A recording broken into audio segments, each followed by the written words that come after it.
c'est une histoire très personnelle, j'ai hésité à la raconter, mais voilà, c'est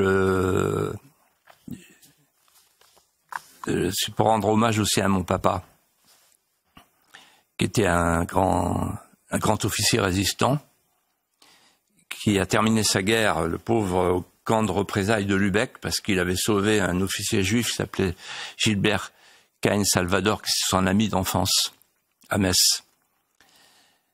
Et ils se sont évadés ensemble, ils se sont retrouvés ensemble, ils étaient à Lübeck ensemble. Et mon père nous disait à ses enfants, en fait, vous savez, les enfants, ce qui m'a sauvé, c'est l'écriture et la lecture. Il écrivait, souvent sans réponse. Les lettres n'arrivaient pas.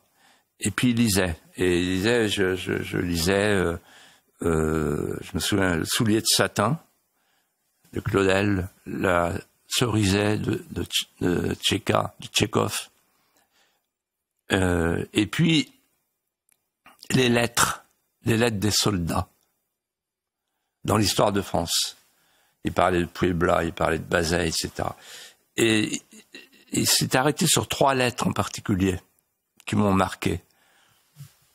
La première, c'est celle de Dorgelès à ses camarades de combat dans la tranchée des baïonnettes. Dorgelès qui dit « Chers camarades, c'est maintenant que vous allez souffrir, c'est maintenant que vous allez mourir.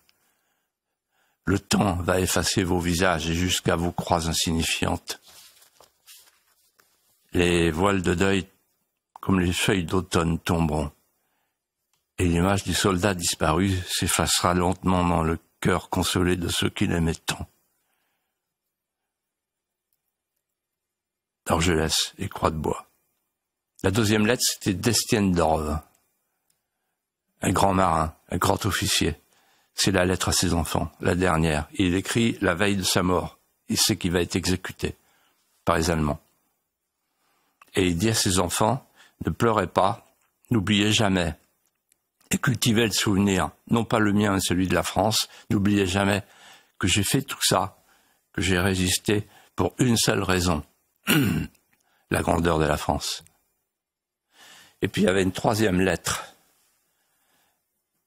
de Benjamin Fondane, que lui avait donnée son ami Gilbert Cain Salvador à Lübeck.